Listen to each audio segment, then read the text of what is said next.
Welcome to another episode of the Scully Sez podcast. Today, we're going to talk about the differences in current events and political figures throughout decades. One of your hosts is Tom, my loving grandfather. The other host is me, Patrick.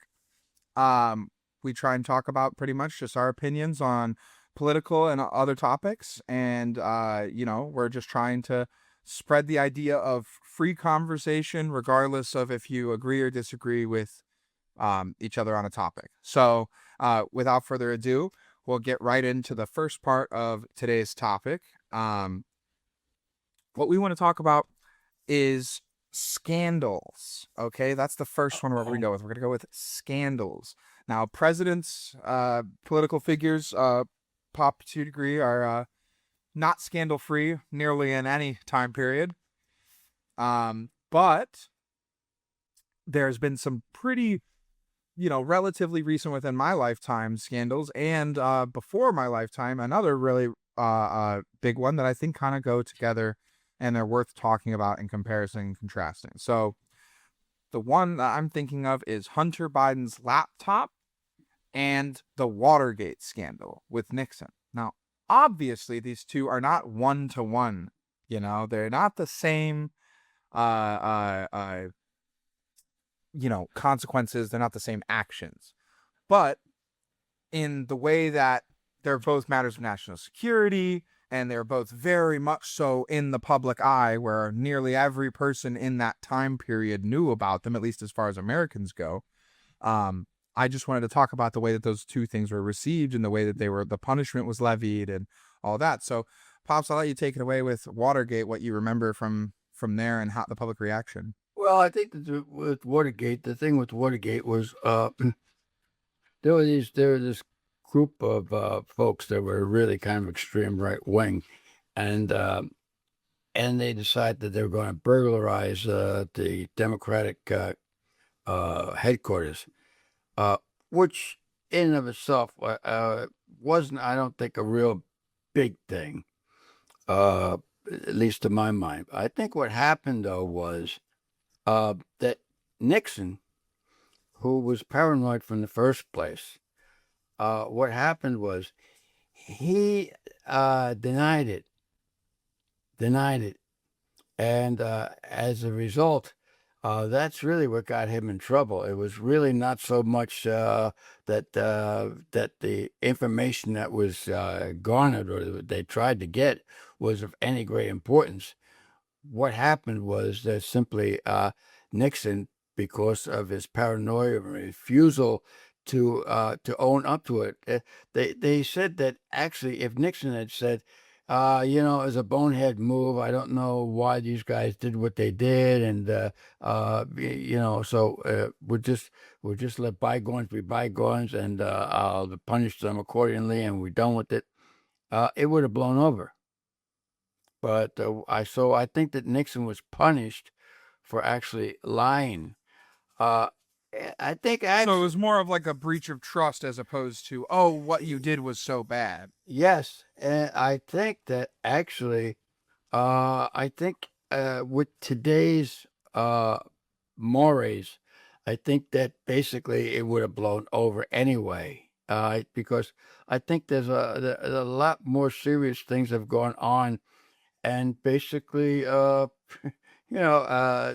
seems like it was no big thing, but I think that was the first time that something like that came to the public's attention, and and of course you had these two reporters, Bernstein and the other guy's name escapes me right now, but they were writing for, I believe it was the New York Times or the Washington Post, one of them.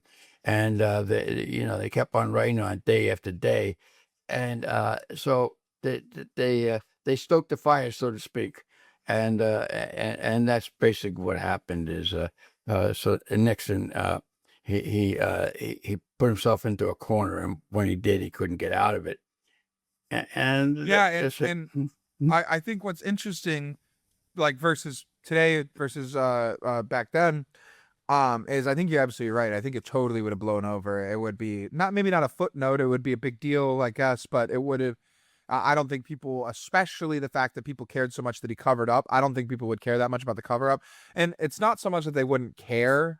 I think it's more that it's like the fatigue of like, yeah, well, from almost any angle you look at it, the Epstein files being like the biggest version of it. It's like government cover ups are more and more and more kind of getting the sheet pulled back on them. People are like kind of, it's par for the course. You know what I mean? Like it's very, normal these days to have a politician kind of sweep something under the rug, um I wonder though, do you think that him probably, I mean, I know obviously he got impeached and he lost the presidency over it, largely, but I don't think that he was unilaterally hated necessarily. I think that there's a certain amount of people that probably still felt like, well, he's still a good president or whatever. My question is, do you think that Watergate was the beginning of the slippery slope that led to a lot of these other more explosive scandals that we deal with today? Well, actually, I think that the scandals pretty much. I think we've been saturated with them, and so it's not a big thing now. Actually, back in the day, even during the Second World War, there were there were rumors about Eisenhower having affairs. There were there was the McCarthy era, but these things didn't come to light until afterwards, you see, Right. because we didn't have the internet, we didn't have the television, and so it didn't come to light real quickly. Whereas now, it's almost something happens and you know it within a day or two. You know it right away. Actually, you may know it the same day, and but it is so. I mean, we had this. We've had this one with the guy. He was evidently sleeping with that Chinese woman who was, you know, we don't know whether or not he gave away government. Intel or Yeah, we don't know that, and yet it has seemed to. I think he's no longer in office, as far as I know, but it didn't seem to rise to the same level as Watergate. Whereas my thought was, here you're dealing with with national security, which is right. but like I say, I think that basically we've got to the point that we could put up with a lot of scandals. That there's a lot of scandal. You remember with Clinton? Yeah, absolutely. And it flew over. And All of it. Yeah. and in fact, he did deny it. He Yep. did deny it. And they said, they said I did not have sex with that. I mean, everybody kind of laughs at that. Well, yeah, maybe. I mean, it's still a joke today. Right. Yeah. Well, and not only that, it's also like, um, you know, it's a joke that's not like a Nixon joke. Like people make jokes about Nixon now. Yes. But it's a joke that's still, it's funny. The reputation was probably damaged, but not to the degree that he wasn't a president, and not to the degree that his wife wasn't a strong candidate in 16. And so Yeah. what did it really do? And what I think when you talk about it being oversaturated with controversy, I think about another modern controversy going on right now, and I'm gonna have to talk about someone who's extremely tangentially acquainted with some of our California family, but Kawhi Leonard is in the news right now because Steve Ballmer and Kawhi Leonard, when he was leaving the Raptors in 2019, basically he was trying to get them to circumnavigate the cap. And so they paid him over $50 million between Daktronics, and I cannot remember the other name of the company, but it's like a tree. He like had to plant trees for it. It's some sort of like carbon neutral company or whatever. But he had these two outside of the league contracts that were basically paying him supplemental income to go with the already massive contract he was getting from the Clippers. And so he basically kind of held him over the coals, to in order to get him. Now, what the problem with that is obviously there's a collective bargaining agreement, and navigating past that and navigating past the salary cap and navigating past all those things, especially when your owner, Steve Ballmer, the guy who used to own, or run Microsoft for like 15, 20 years. Yeah. when you have a guy like that running it, people are really upset about it. But the thing is it's so funny because I mean, Michael Jordan, when I say Mike, that guy, he definitely had some outside of the cap pay going on. I mean, there was definitely other things in Chicago that were giving him money that were, there was definitely some sort of that. But had you found out in order for them to make that championship team, they paid Dennis Rodman his contract, and then United Airlines gave Dennis Rodman, $10 million on the side to make sure that he actually came to Chicago, that would have blown that team up. That Phil Jackson would have been maybe banned for life. Jerry Reinsdorf would be banned for life. I mean, Stern would have lost his mind. It's not going to happen now, probably. It's probably going to be Ballmer gets like a suspension, Kawhi gets a suspension, monetary fines, and they move on. So people have kind of grown accustomed to scandals these days where they, just accept them. And I kind of, beating around that bush, the other comparison that I thought would be pretty poignant to make is, I'm not even going to say it's just between Trump and the terrible guy from Germany from World War II, but just in general, anyone people dislike being, compared to like possibly the worst example of a human we've maybe ever had in Adolf Hitler. And people want to, immediately jump to that as what they're trying to compare people to. And I think that there's three fronts on which that bothers me. And I really want to hear your opinion on them. But first thing is, I think that it's dismissive to the people who actually had to endure the Holocaust, World War II, from any side of it, as a Russian, as an American, any side of it. No, it was not good. It was not a chill situation, And number two, I just very much wonder, so if we're going to immediately say that this person, because they do something that you don't like, or a lot of things that you don't like, that they're the worst person, then you've kind of like, you've miseducated the people who also dislike him and are standing there with you, because they could get a bunch of reasons to dislike this person, or they could just go right to, this person reminds me of this terrible person, i.e. they're bad. There's no learning being done there. All the intellectual, like, heavyweight lifting to like convince someone or explain to someone why something's bad is taken right out of it, and you shorthand it for, they remind me of that guy, and therefore they're that guy. It doesn't help the opposite side to understand. And the last thing is, other than it just being lazy, there's not a real comparison a lot of times between modern U.S. politics and what they were doing in the 30s in Germany. A lot of those policies were much more socialistic than even like a Dem socialist now would probably be into. Like we're a generally very capitalist country. Even, I know it's crazy to say it, but even on the left, they're pretty capitalist. They have definitely some socialist ideas, but they're, not the 30s in Germany is essentially what I'm trying to say here. But anyway, so what do you think about those things? Well, of course, fascist is kind of a broad term. There's also the Franco out of Spain was a fascist, and so of course Franco was not in the same ilk as Hitler, but nonetheless he was a fascist. And but I agree with you. I think really what that is. A lot of people they don't even know what the term fascist means,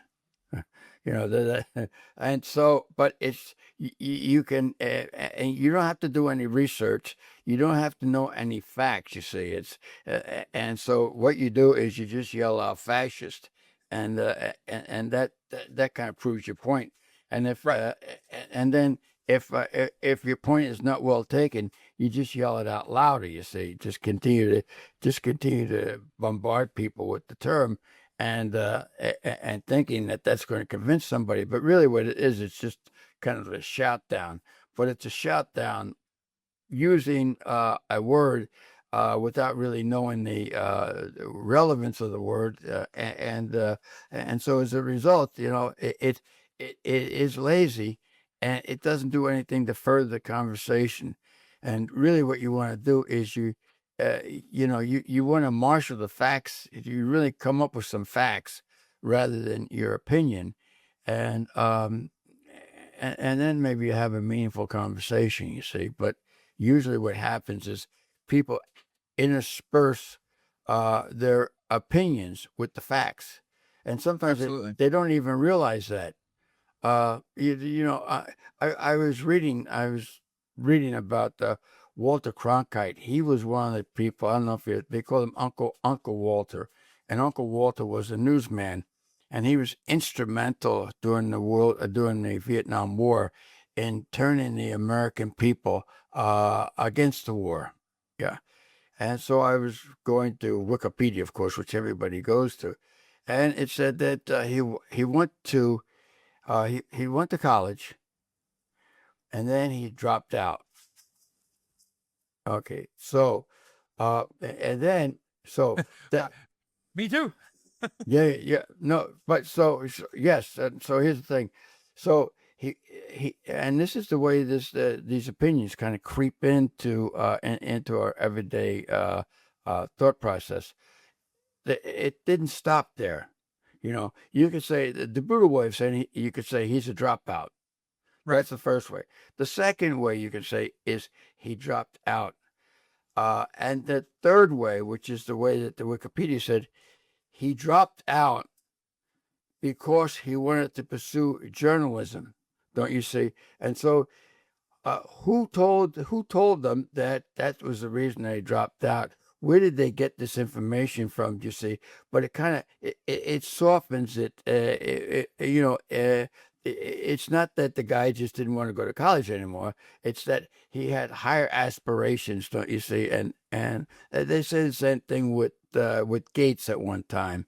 Gates and I think Jobs and all those guys. Oh yeah, But all of them. and it's fine. He dropped out, and so if you leave it at that, he dropped out. It allows you to make your own conclusions. Why did he drop out? What was the reason for him dropping out? And you may end up with saying he dropped out because he wanted to pursue a career in computers.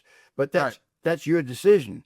But see, what happens is a lot of times is without you really realizing it, the decision is kind of made for you. Yeah, the intellectual part of breaking down information and conversation a lot of times is like shorthanded out of necessity, and so you will run into these moments where you're having a conversation with someone, and they'll say something that you disagree with, and you want to like pull away at it. Sometimes that's how I like to do. Like if someone says something I disagree with, I just like to pull a couple strings and just be like, hey, what do we think about this? If someone's totally turned off to it because of personal experience, that's fine. You know what I mean? There's plenty of people who are going to disagree about that type of stuff. But there's so much left out. So if I like wanted to talk politics with someone, and when I say talk politics, I mean talk politics, not push my view, not anything like that. I just like to hear what people think because I don't know any better than anyone else. And when I talk politics and you get to these moments of shorthand where people are so quick to shut it down or compare to the worst or do anything like that, you lose effective conversation. And effective conversation is the only way that you're ever going to have people actually change their point of view and actually be a part of like a larger political or social community. That's something that's necessary. So just shutting things down because, I've decided that this guy reminds me of this guy or that this time reminds me of this time, it doesn't work. And honestly, I think that the worst thing that you lose is not just the conversation and not just the community, but you lose the understanding. And the understanding is how you have the history repeats itself. You have these abilities to develop as a people. It's really important, and I wish people would do it more. Yeah. One thing I did want to say was we're coming up on our final moments here on the radio broadcast, and I just wanted to say thank you for everyone for listening. If you want to continue this conversation, you can find us on Spotify, Apple Music, TikTok, Facebook, anywhere, your YouTube, anywhere that you like to listen to podcasts. We'll be there, and we'd love to have a conversation with you. Thank you so much for taking the time to listen to this snippet of our podcast, and we will see you on our sites later. Pretty smooth, you sir. Yeah. Okay, and now we can continue our conversation. Just Tony, remember it's a little bit shorter than 20 minutes, but I cut it there so we have it. Yeah. Now I can say the F word. No, You've been waiting for that moment. Yeah. no, I was watching the clock. I was like, okay, But anyway, so re-railing. I audibled because I was going to talk about the civil rights one. I was like, I don't want that to be controversial. The Northwest Indiana area and Chicago area is pretty. They could take it. Well, but they're diverse enough. That's where it's like I don't want to say something that makes someone hear us and not hear us. I think that the two topics we talked about, you can hear us. Yeah. You can actually hear. Those are things. Those are important things. There's something of value I think transferred there. That's why. Anyways, we should talk about the fun ones now, Pops. All right. We'll finish with the concerts because that was fun and we can kind of wax poetic there. Oh, concerts. Well, of course. Well, you talked about Woodstock, of course. Everybody. Yeah. That was the first big one. That's never been really. That has never been duplicated. They tried a number of times. But it was certainly, it was certainly during the Vietnam War, and most of these guys, it's funny in some respects. A lot of these guys, of course, most of them were road draft dodgers. I mean, that's just the way it was. For sure. And so you can hear a lot of times. It's almost it's almost like it's a substitute. They'll say, you'll have this one guy say, "Oh yeah, I was over in Vietnam. I got shot once, and I was in rehab for 6 months, and after that I was discharged, or whatever." And the other guy would say, "Oh yeah, and I was at Woodstock during the same period of time." Woodstock. Yeah, I also had a injury. Yeah, Woodstock. I mean, it was really muddy, and the girl I was hanging around with, it used to be your old girlfriend, hanging around with her, and we got on a little bit, and blah blah blah. But and it was an experience I'll never forget, and it was what made me into. But I know exactly who it made, Pops. I live amongst them. Yes. But so that's kind of, but that's it's a different kind of it's a different type of experience, I suppose. And unfortunately, well, we don't have those experiences anymore. And I'm not saying that we should all run away and go to war or anything like that. The one thing though that we used to have with the draft was, you would have somebody that would be 18 years of age and 19, and they get a draft card, and so what they would do is they'd had to do something. They're 18, 19 years old. Now they knew they were going to get drafted. So did they enlist? Did they go to the Peace Corps? Did they wait to get drafted or what have you? And then afterwards, when they came, they'd come out of the service or whatever, and it was like a break, if you understand. It was kind of like a passage. It was you knew that was a step that you take. So you had this person that they say he was a kid. He's 18 years old. He comes back and he's 20, 21 years old. They consider him to be a man, and he would go on and go to school, or he'd get a job, or he'd go on with the rest of his life. But there was that type of break.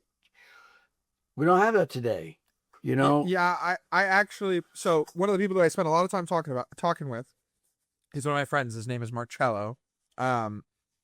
We talk extensively about how when both me and him went to college, we're definitely not mature enough to really be there and to be doing what we needed to do. Realized it early enough that we stopped and went to community college instead of going away to college because we knew it was no good for us.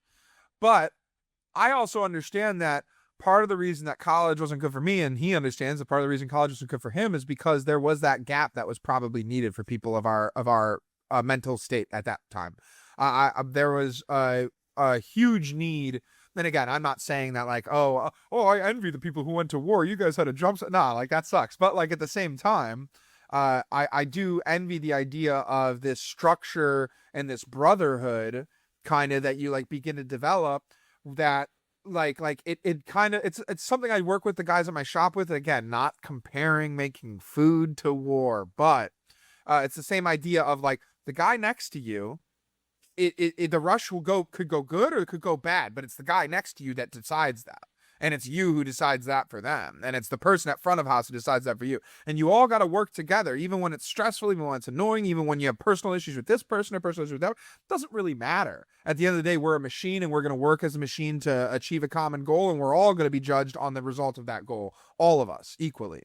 I think that the idea of that is really, really good. And it helps you not just become a man, but truly become an adult, right? Because like that's part of adulthood, and a lot of people never go past it. I mean, people know 40-year-old kids all over the place, but the thing that changes you from being a kid to an adult is looking at the mountain of task or the mountain of responsibility in front of you and starting to chip away with it. A kid goes, oh my God, look at how much I have to do. It's impossible. I can't do this. I can't do that. An adult goes, all right, well, I guess I got hiking shoes and, I got a pickaxe, so I might as well start, you know what I mean? And maybe you never finish breaking down that mountain, right? Like that's kind of how life works, is maybe you never do finish that task that you set out to, but you find the joy in the cosmic purpose as opposed to finding the joy in the results of things, And I think that the military and the draft and those type of things kind of really, pushed us away from that type of system where now people are results. And that's why everything's been, I don't know if you're familiar with the term of min-maxing, but min-maxing is essentially, it comes from like video games and stuff, but people do it all the time. Like with golf, you have that guy who has 9 sets of golf clubs because he's like, well, but the tailor-made QI works better on this course than that. Shut up. Like, seriously, shut up. It's like not real. And it's the same thing in video games. You get a guy who's like, by the numbers, this is the best possible character you can play. And then they just play that every single time. And it's just like, dude, you're not better than the average, or you're abusing the system to get there, which is fine. Do what you will. But like, that's what people do nowadays in their modern life is, well, but if I went to Harvard, I get more research. And if I went to here, I get more of this. And I can, it's all looking for optimal. Like, you know what I mean? And it's like, look at the richest people in the world, where their degrees from, where they grew up, where they whatever. It's like Mobile, Alabama, like rural Indiana, like, it's just not real. This like idea of you have to build the climate before you like do it. You just go and do things. You chip away at it and something happens, or hey, either something happens and you end up having a remarkable, you end up being remembered as remarkable, or you have a wonderful life. Like, it's not really that big of a deal either way. You know what I mean? Like, Well, there's staying on the subject for a little bit, but there's this book. It's called Band of Brothers. And Band of Brothers. a movie based on it as well, right? There you go. Yes, about the Second World War. And these guys, a lot of times they spent something like 4 or 5 years. But the interesting thing about it is, after the Second World War, in fact, there's a book written about it by one of these newscasters. It was called The Greatest Generation. And of course, the guys that came out of the Second World War, well, they came out of the Second World War and basically they could go to, I believe, any college that they wanted to. And of course, many of them did. Well, because at that point in time, the university industry wasn't like a super for-profit massive corporation, Yes. A bunch of corporations. It was like, oh yeah, we got half this money granted to us by taxpayer money, so we're going to make it somewhat possible for you to go to school here. But anyways, So some of these guys, they were able to go to Harvard, Yale, blah, blah, blah. But during the 50s, that was actually our boom time. The country was never, and that was a good thing and a bad thing, because, of course, we did so well during that period of time. You had people that came from very, very modest backgrounds, and they became very, very successful because of the fact that they had been through this experience. And so what's happened, though, over time is, of course, it was not an experience that you would really want to repeat. You don't Right. want to have a Second World War again. So what you do is you try to make it better for your kids. And so, of course, the Vietnam War was nothing like the Second World War. And after that, the people that came out of that, they also want to make it better for their children, and so they kept on doing that. But as a result, they denied the kids the experiences that they had, which is if that makes any sense. So, and so as a result, a lot of times, particularly like today, you have a group of kids who really don't have many experiences, Absolutely. and that's Well, or their experiences, they maybe have had a vast majority of experience. They've learned about everything, learned about this, learned about, but it's happened right here, like right where we're sitting. You know what I mean? And it's like, well, today is Monday. So on Monday, I might be here for a couple hours, play a couple games, do some office work, whatever. On a normal day, I come here for like a 2 hour reprieve, maybe, throughout the day. And I'm like, woohoo, I got a little bit of games in. And then I go upstairs, I hang out with my wife, I go to bed like a normal person, I wake up in the morning, I don't really get on my computer unless I have work to do. And you know what I mean? It's like, now I have lived the opposite of that many, many times. But I try to stick away from it because it's a little bit poisonous. But yeah, these kids have experienced a lot. So they have the like mental fatigue from like learning all these things and experiencing all these things, and like the literal fatigue of being in front of the LEDs all day, but they have no actual experience. It's weird to, you know what I mean? Like they've experienced so much, but they have no experience. Like I don't know how else to say. I guess no real world experience would be the best term to say it. And there's a quote about this, and I think this site that I'm looking at is misattributing it, but it doesn't matter. It's hard times create strong men create good times create weak men, and weak men create hard times. So we're at good times create weak men, because hard times would have been the World War II guys, strong men would have been you guys, good times would have been Gen X, and weak times is unfortunately me, and I think the next generation might be right there with us, to be honest with you. But that's how it goes. And so eventually we're gonna have these things that someone's gonna have to come and deal with, and it's gonna make some really, really tough dudes. well, they in the past there was this guy. His name is Joseph Campbell, and he compared countries and civilizations and everything to an athlete. So you get the athlete, and so the athlete is 18, 19 years old, and he's a runner, or he's a football player, or even like a Michael Jordan, he's a great basketball player. But those times come and go. And so after a while, you see these same individuals 20 years later, they're no longer in the same shape as they were before. They tend to, have a big gut now, and they tend to be 40, 50 pounds heavier. And so they're no longer in the condition. They're no longer able to do what they were once able to do quite easily. And it's the same thing almost like with the civilization. You kind of, if you keep on having it good, it doesn't stress you. And not being stressed means that you're not able to do a lot of things that you used to be able to do quite easily. So, I think that the concern is that you'll have people like people from the Middle East, or people from China and so on, that really have had a hard scrabble life, And they're hungry as yes, shit. that's right, that's right. And so, and they talked about that in Rome, in ancient Rome. I think it was Caesar. He warned about the lean, hungry barbarians from the east. Yep. That's what he did, and eventually, that's what they did. They came in. It took generations, but they came in, and they kind of wore down the greatest army that of that time. Yeah. Yeah. And same thing happened with. And it's absolutely what happens. And we've talked at great length about the challenges with immigration, and also there's the benefits of immigration too. And I think that one of the benefits, which has now become a challenge of immigration, was that we didn't realize how bad it had gotten in America because we had so many hungry people consistently coming in.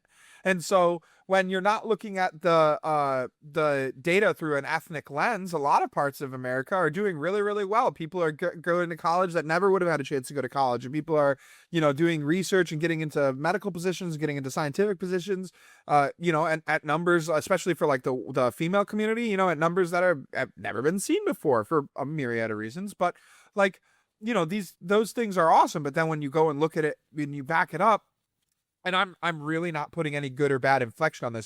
This is just straight up. It's not like white and black Americans generally. Now black female Americans are actually like one of the most educated populations in our country now. They have a lot of ability to like navigate that system since like I don't even want to say DEI and affirmative action, but in that era they've done very well, and I'm not dismissing them on that. But so there is some populations that are growing in numbers and growing in education, but it's generally not us Americans who are doing the high achieving in like a large scale. It's Asian, Indian, and Middle Eastern immigrants or second generation immigrants that are usually doing a lot of those things, and are usually kind of working with it. And what I think is so interesting is there seems to be like in America, and I don't mean America, United States of America. I mean Canada, us, Mexico, South America, all of us, and in the Americas, we kind of do seem to like just loaf a tiny bit, not always, but recently in the past probably 50 years, it does feel like Europe it was loafing for a long time. They've always been kind of more casual, and at least in their personal and their social life, they're always kind of like, why is the shop not open? Oh, he's having a nap for like 2 hours. He'll be back in like 2 hours though. You know what I mean? Why is the restaurant? Oh, the owner, he went to go, he had to go smoke. But like those type of things do exist, but in the Far East, not really. In the Far East, it's consistent, iterations. They always want to iterate, and they always want to make it better. In China they build empty cities. You know what I mean? Like, because they're just predicting. They build a high speed rail to rice paddies that like yes. But which I love. I actually am a huge fan of that. I think that's great. I think that's what made America great. If you want to say, if people want to talk about MAGA stuff, like not even just Trump, but in general, the theory of it, that's when America was great, was when we were like, man, there's some gold out there in California, and you let those guys do something for like 20 years, and then you're like, we'll just build the most comprehensive rail network ever now. You know what I mean? Like that's cool. A lot of these rail lines were going through places like, Miamisburg, right here where I'm at. This place was bustling back when those things were going on. Yes. You know what wasn't bustling? Jackson Hole. You know what had a train through it still too? A similar line as us? Jackson Hole. And it became what it was. You know what I mean? Or go look at Flathead Lake. Go look at Tahoe. Go look, all these places. And infrastructure is kind of what created them all. We seem to, as a full culture of all the Americas, not care that much about that. It just doesn't seem to matter. And so I guess for me, it's like, if we were okay with that, and like the idea, like out in the West, it was like, we're big defense, we try and be relatively healthy. We try and do as much within our own continent as possible, but we're not really trying to be super competitive. That's great. But then we have the both hands, right? Because we kind of exist like that, but then we want to be the most competitive. We have to be more competitive than China, more competitive than India. So I don't know how it happens. I really don't. Yeah. It's interesting. I was over in China many years ago, and they built this building, and there was nothing in the building. Nothing. And then I come back one day, and there's a desk, and there's one guy sitting at a desk with the phone. Come back a couple weeks later, and there's about 20, 30 people. They're all at these desks, with these different phones. You come back, and next year, the whole damn thing is completely full, and you can't get anybody else in the building. And these people are all kind of working like crazy. And so that's kind of I don't think we have that same spirit right now as we used to, and again, using the same analogy, a lot of times when things are harder, you do better. When Absolutely. things become easier, of course, if somebody says, "Well, you can walk a couple of miles, or you can jump into your car and drive," well, it's kind of an easy decision. But then, who's the fittest? The guy that's walking the 2 miles, or the guy that's driving his car? So there's something to be said for both. But anyway, Yeah, like sometimes convenience is important, but the idea of ultimate convenience in everything has eroded us quite a bit away from our values as Americans. And so, kind of touching on that, kind of touching back on what got us on this tangent a little bit, is the idea of the civil rights movement, which was like very effective and generally good for the people that they were serving, versus this what I would dub the social rights movement, which is kind of what we're in the middle of right now, where it's all about gay rights, identity politics, like, hey, we understand that by the letter of the law, these people are equal, but they need more systems that make them, push them ahead, that makes them equal, all these type of things. And I think with the problem that I have with it personally is I went to college in the height of DEI, affirmative action, all that type of stuff. I went to college there, and I know populations that were way overrepresented as far as people who were actually participating in my class. And I'm talking about at my community college more so, but way overrepresented as far as people who actually showed up to my classes and actually were there working. And actually, that there was a lot of students. There wasn't a lot of students showing up and doing the work. And so to me, now obviously at my community college, you can just get right in. That's fine. But Columbus is Ohio has no shortage of white people. Trust me. Some people think it's where they're made. It's not. That's Iowa. But we have a lot of white people. And if you go to, again, my college was in the city, so obviously you're going to see a lot more black and brown and whatever people, but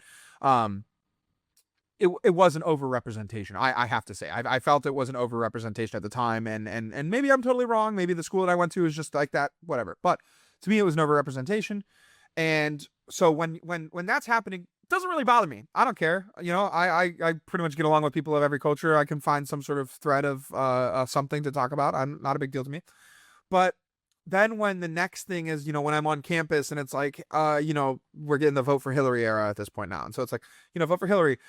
She's going to help dismantle the systemic oppression system. And I'm like, first off, she's the system. So you're crazy. But secondly, what does that even mean? Like I go to school. I'm surrounded by a bunch of people who are obviously of different cultures, visually of different cultures, which is fine. Again, and you're telling me that they still are behind the eight ball. I mean, I'm a white suburban kid and I'm right here with you. So if a white suburban kid's sitting right here with you, what seat at the table do you need? I mean, there's plenty of people who are in these societal rights movement leadership positions who would say that, oh, well, I have systems of this, or I have this privilege, or I have that privilege, or I have whatever. And it's like, okay, so if I'm the like pinnacle of what of our like proto caste system in America, and I'm surrounded by a bunch of people who don't look like me, why am I being told that people who don't look like me have a disadvantage? You see? And so now what I will admit is that doesn't mean that the guy at Harvard has the same experience, or the guy at OSU has the same experience, or the guy at whatever. I understand that maybe as you get higher up, that's different. But when you're talking to me and you're talking to millions of other white dudes like me who live a remarkable personal life, but as far as if you just like judge us by our accomplishments and what we do on the day to day, a pretty unremarkable and average life, and you tell me that I still have it better than someone who's black or brown or whatever because of systems of oppression, you've lost me. Because I'm out here participating with the average person every single day, So I don't understand what the privilege is coming from, or where the whatever. Now, personally, I do understand where I have privileges as an individual, but when you're talking to like the guy who runs my shop, Michael, he's dealt with his own personal tragedies. His mom's passed away. His family's kind of a little bit out of the all apart because of that and stuff. Whatever. So if you're gonna tell Michael, who like works day in and day out at a restaurant, that he needs to like care about black issues because they're like losing their foothold in America or something like that, but then he like looks around and his experiences, he's like he lives around all immigrants. He works around, generally mostly immigrants. He's in that area, and it's like, how do you tell that? How do you sell to that person that society needs to change and society needs to shift versus the civil rights movement where it's like, hey, black people can't go here, and obviously like at a certain point, rational white people were kind of like, yeah, I guess that makes no sense. You know what I mean? Like there's a total difference between those two things. Or women can't vote. Total difference between those things.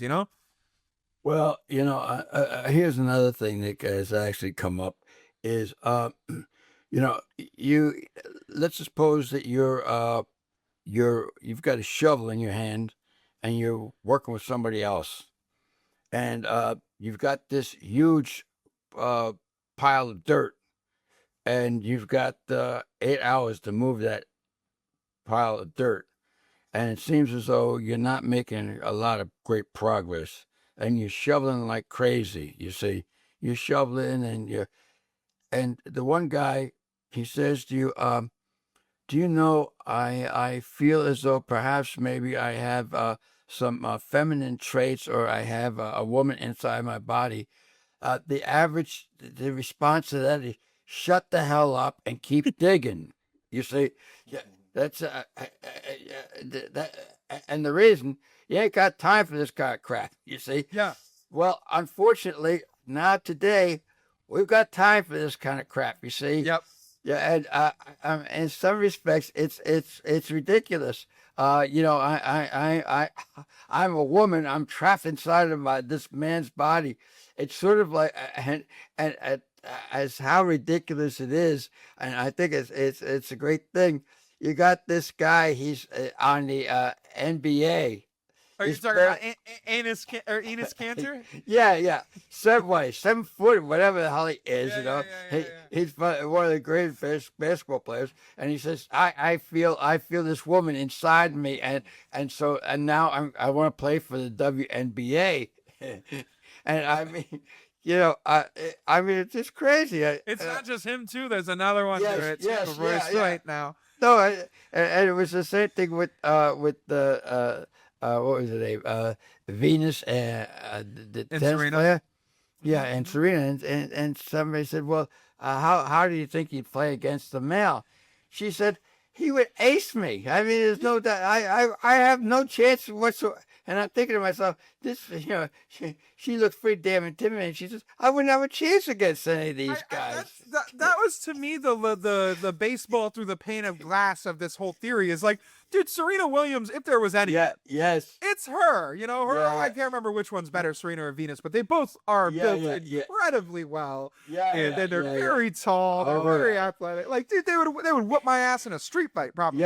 But like, yeah, like her saying like, no, dude, I'd get destroyed by a tennis player or by a male tennis player. It should. People should take a second to like pause and think about those things. And you know what's really interesting? People are coming at Sophie Cunningham's neck really hard because she said some stuff about this.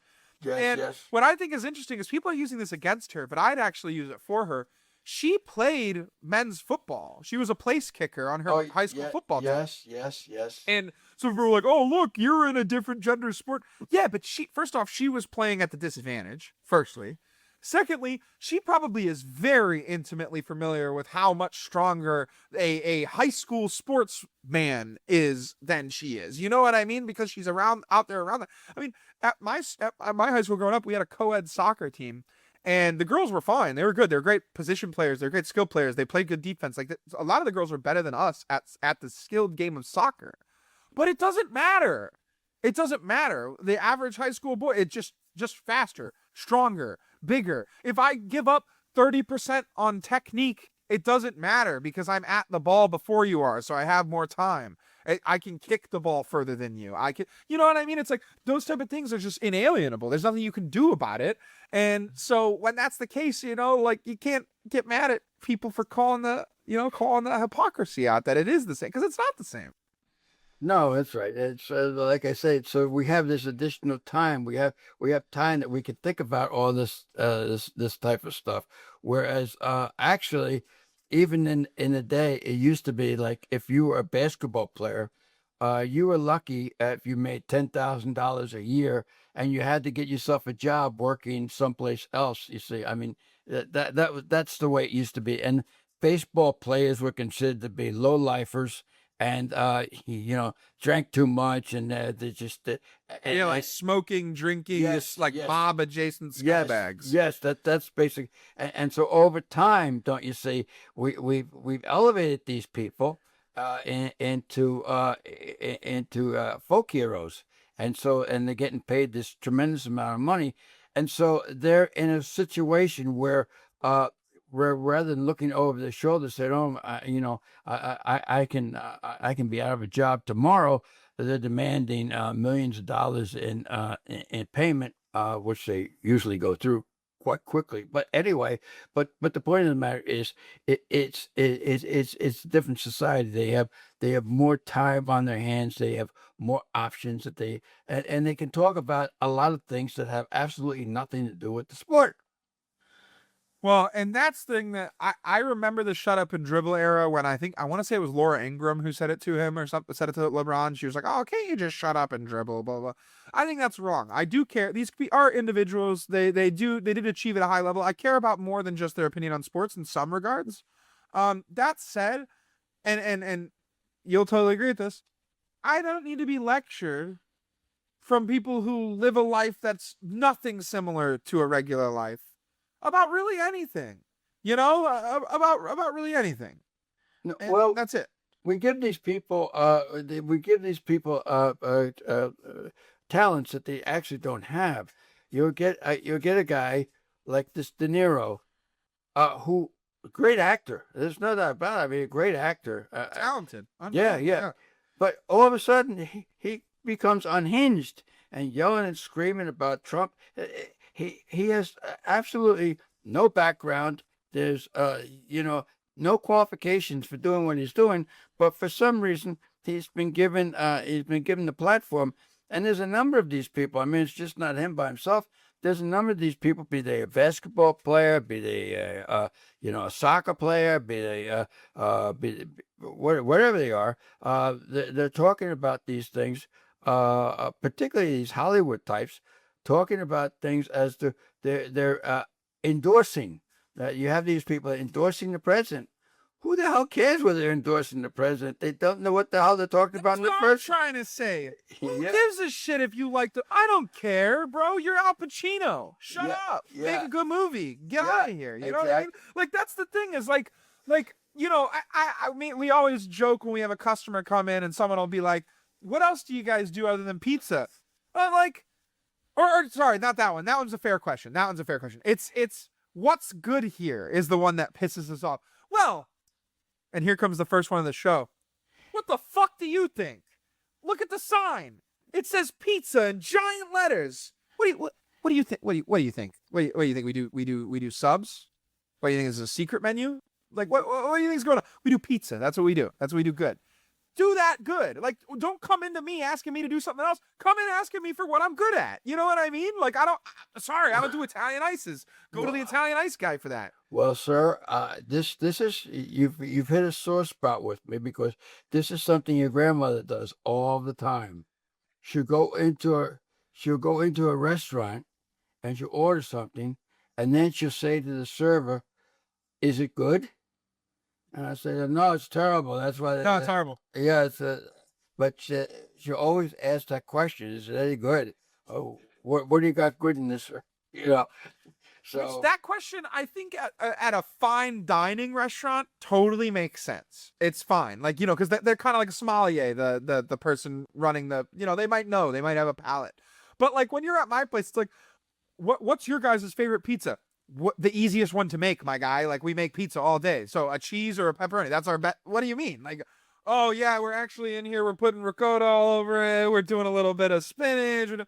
No, dude, we make it quick, fast, easy, so that we can just eat it and move on. So our favorite means nothing, and not getting too far away from the actual point. Like it's the same thing. Like LeBron, I want your opinions on working out. I want your opinions on basketball. Yes. I honestly, I would love to hear more from him, like genuinely more from him about how, being a father with the level of expectation, personal expectations he has on himself, and so his own personal narrative of what he wants to do. How does he maintain still being a good father? How does he maintain still having these kids around? How does that work? That's stuff that would be fascinating to me because he has a very unique perspective and the accreditations to back it up. I don't care what he thinks about the president. I don't care what he thinks about social justice because, again, LeBron got, like, generationally wealthy nearly at 18. Yep. Yes. LeBron was 18 in 2002. Okay? So there was 4 years or 6 years that I was even alive where I existed where LeBron wasn't rich ever in my life. I was 6. And then he got drafted into the NBA and became unbelievably rich. So I don't care what he thinks about the social ramifications of this or that. He's been generationally wealthy for well over 2 decades. It just doesn't matter. So, like, those type of things, it's just so tone deaf. And the problem is I hate to cast just a shadow on one side, but it is the left that emboldens these people to talk about these social issues like they have any leg to stand on. Like, again, I don't give a shit what John Krasinski, a guy who's been rich my entire life, has to tell me about, what I should in Ohio. Mind you, the guy lives in California. What I should in Ohio be doing with my gubernatorial vote. You know what I mean? Get out of here. Like, I know what I'm gonna do. I know what I want to do. I don't. No one is evil. I mean, first off, you could argue they're all evil, which means that none of them's evil because it's not an important thing to say. But you could argue all these politicians are pretty evil. So that's not a real thing. We don't need to argue their morality. Let's talk policy. Let's talk whatever. But, like, just the idea of these people, like, lecturing me and sitting in literal ivory towers being like, poor person, this is how you should feel about this. It's like, get out of here, man. Like, leave me alone. Like, the last thing I would do if I made a bunch of money is talk to poor people about what they should do. That's beyond the last thing I would do. But, it's what they call arrogance. Yeah. Arrogance, as number one, as though people are hanging on your every word, and people are just waiting breathlessly to hear what you have to say about something when you have absolutely no qualifications, no background, no, sort of like Billie Eilish character who indicates that we're on stolen land. Turns out that she's on not only stolen land, but it's stolen land. Yes, and we should give back our fish. That, like I think I said that previously. The good thing about that is she's been relatively quiet now since people have asked her to give back her house. You see, yeah. As it should be, though, man. Like, why are people lecturing? Why are rich people lecturing people on any, like, dude, the guy who has, like, let's just even say that this is the, like not even the average, but this is a person, like a guy with 2 houses, 8 cars, a family of like 7. They go and travel all the time. They go to Europe. They go to Disney World. They go whatever. That guy is not a problem. That guy is not the societal problem. They're not the environmental problem. They're not the societal problem. They're just not. They're just not. It is what it is. They're just not. Same way that the family who's low income, who has 1 car and 1 apartment and doesn't get to travel much and doesn't get to anything, they're not the problem either. They're not the problem either. We don't need to lecture them about their car usage. We don't need to lecture them about water usage. They're not the problem. Okay? Like, the people who are the problem are not. It's not people. It's corporations. That's what's doing a lot of these big problems. These economic travesties are happening. These environmental travesties are happening. These are happening because of corporations. These are happening because lobbyists are paid hundreds and hundreds and hundreds of thousands of dollars, if not millions of dollars, to go sit in Washington, D.C. and work against your best interests at all times. That's why this happens. And so, like, for these people who have all the money in the world, they could easily help the people. They could easily be like, hey, just so you know, I had meetings with these lobbyists and this is what they're talking about doing to you. And this is what, but instead it's like they can be bought and they can be paid for. And I can't act like I'm too strong to, like, if someone called us and was like, hey, if you guys make this show democratic, we'll give you, $10 million. I'd be like, Pops, like, I know you don't want to do it, but man, I need that money. Like, I get it, but like $11 million maybe. Yeah, 11, 10-5. Take it or leave it. No, but, Yeah. But like, yeah, like I understand the real drive between people making these decisions and between people talking about these stuff, but it's just so frustrating because I don't like that's why I love Jordan so much. Jordan came in, did what he did good, and then he sucked as an owner, admitted that to himself, sold his team, bought a NASCAR team, and now he's back to being awesome at being an owner. You know what I mean? It's like someone who recognized what it is, but I didn't have to hear a bunch of nonsense from him about how he's so much better and more virtuous than me because he talked to someone who gave him a bunch of PR points to tell me about. You know what I mean? Like, it's just like, it's so refreshing. I just, Derrick Rose, another one I like. Derrick Rose is amazing. You ever heard Derrick Rose talking about social justice? No, dude. He might be like, hey, we need more money for the inner city schools in Chicago because he intimately knows them. Yes. But again, a guy who made it to the NBA as an MVP coming from inner city Chicago, I'll take his opinion on inner city Chicago funding and stuff like that, right? Like, we're just in crazy world, kind of, you know? No, that's right. Yeah.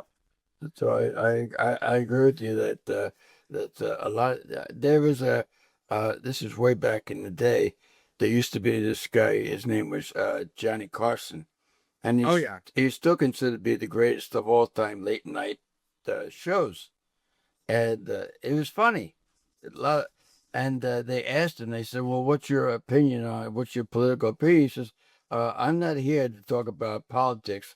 And I think you do a disservice to talk about politics because it's not what I do. It's not what I know. And, I'm here to entertain people, not to instruct them on how to vote. And, I think for the most part, these guys that are on now, they're not entertaining. This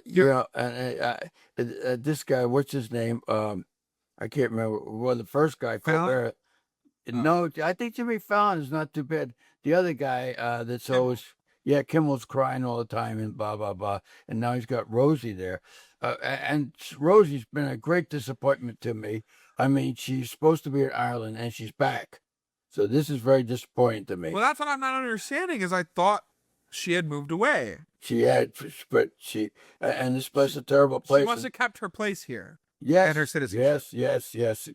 She's back here. She said it's a terrible place, but she's sacrificing to come back here rather than stay in Ireland. So who knows? But anyway, it's just not interesting, and that's why these shows are anemic, and that's why nobody's watching them now because it's just it's boring, and it's a labor to even try to sit through any of this crap, you know. Absolutely. So that's where we're at. Anyway, we've gone a long way, and I think Mr. Brogy's fallen asleep on me. Never. He did. He fell asleep. The only thing that woke him up is he nodded. As he nodded, his head hit the desk, and it woke him up, and now I got coffee. I'm good. He says coffee. Coffee. So we're gonna wrap this thing up. So do you have any final words of wisdom that you want to leave these adoring fans with? I did say it in the middle of the show, so sorry for those of you who stuck around and you got to hear it twice, but this has been the Scully Sez podcast, episode whatever the heck. You can find us on Facebook, you can find us on Spotify, YouTube, Apple's podcasts, and TikTok. Make sure you give us a like, subscribe, share, whatever you can do, and give us your feedback. You can email both of us at scullysezpat@gmail.com and scullyseztom@gmail.com. We do read those. We do love the feedback, and we very much appreciate you guys taking the time to listen to us today.